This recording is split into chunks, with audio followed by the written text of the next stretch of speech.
முளைச்சிருக்குது. ஏப்பா தம்பிகளே, உங்களை எல்லாம் படிக்க வச்சது நாங்க, ஆல் பாஸ் போட்டது நானு, ஆல் பாஸ் போட்டது நானு. ஒரு வருஷம் வீணா போயிட்டு மன குழப்பத்தில் இருந்தீங்க.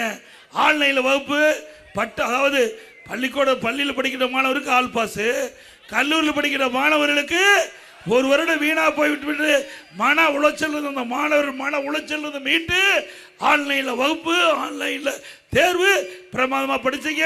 எல்லாருக்கும் பட்டம் கொடுத்த அரசாங்கம் அதிமுக. எங்களை மறக்கலாமா? உங்களுக்கு எவ்வளவு வசதி செஞ்சாங்க எங்களுடைய தலைவர்கள். காலுக்கு காலணி, சீருட விலையில புத்தகம் கொண்டு போறதுக்கு பைய, பள்ளிக்கு போறதுக்கு சைக்கிள், மென்மையான கல்வி கிடைக்க மடிக்கணி எல்லாம் கொடுத்த ஒரே அரசாங்கம் அதிமுக அரசு. இப்படி எல்லாமே வாங்கி அனுபவிச்சுட்டு பலனை கொண்டு போய் அங்க கொடுக்கலாமா? செடி வச்சு மரம் வச்சு தண்ணி ஊத்தி பூ பூத்து காய் காய்த்து பழத்தை வேற ஒருத்தர் படிச்சா யார் விடுவா? நியாயமா? யார் கஷ்டப்பட்டு செடி வச்சு மரத்தை பாதுகாத்து வளர்த்தா அவருக்கு தானே அந்த பலன் கிடைக்க வேணும். அதனால அருமை சகோதரன் இளைஞர்கள் சிந்திக்க வேண்டும். ஒரு ஆட்சினா சாதாரண விஷயம் இல்லை. ஒரு 8 கோடி மக்களுடைய வாழ்வாதார பிரச்சனை.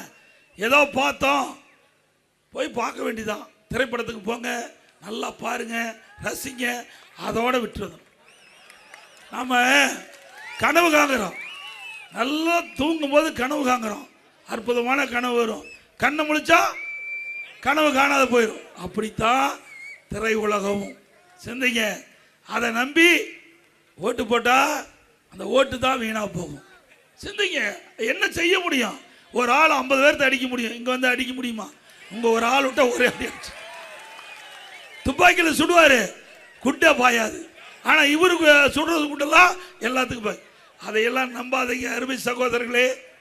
நீங்களாம் படிச்சவங்க, அறிவு திறமை உள்ளவர்கள், இந்த நாட்டை ஆளக்கூடிய சிங்க குட்டிகள். ஒவ்வொரு சிந்தனையும், ஒவ்வொரு இளைஞனுடைய சிந்தனையும் நாட்டுடைய வளர்ச்சி பற்றி இருக்கணும். சாதாரணமாக எடுத்துக்காதீங்க. உங்களுடைய எதிர்காலம், நாங்களாம் வாழ்ந்து முடிந்தவங்க, வாழ போறவங்க நீங்க இளைஞர்கள் தான் இந்த நாட்டை காக்கக்கூடிய பாதுகாவலர். ஒவ்வொரு இளைஞனும் சிந்திக்க வேண்டிய நேரம். ஒவ்வொரு ஓட்டும் முக்கியங்க, ஒவ்வொரு ஓட்டும் முக்கியம். நீங்க போடுற ஓட்டு நாட்டுடைய வளர்ச்சியா இருக்கணும். தமிழகம் ஏற்றம் பெறுவதாக இருக்கணும். தமிழகம் செழிக்கின்ற, வளம் கொளிக்கின்ற நாடாக மாற வேண்டும்.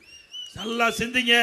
ஒரு பிரச்சனை வந்தது, ஒரே ஒரு பிரச்சனை வந்தது, 72 நாள் ஆளை காணோம்.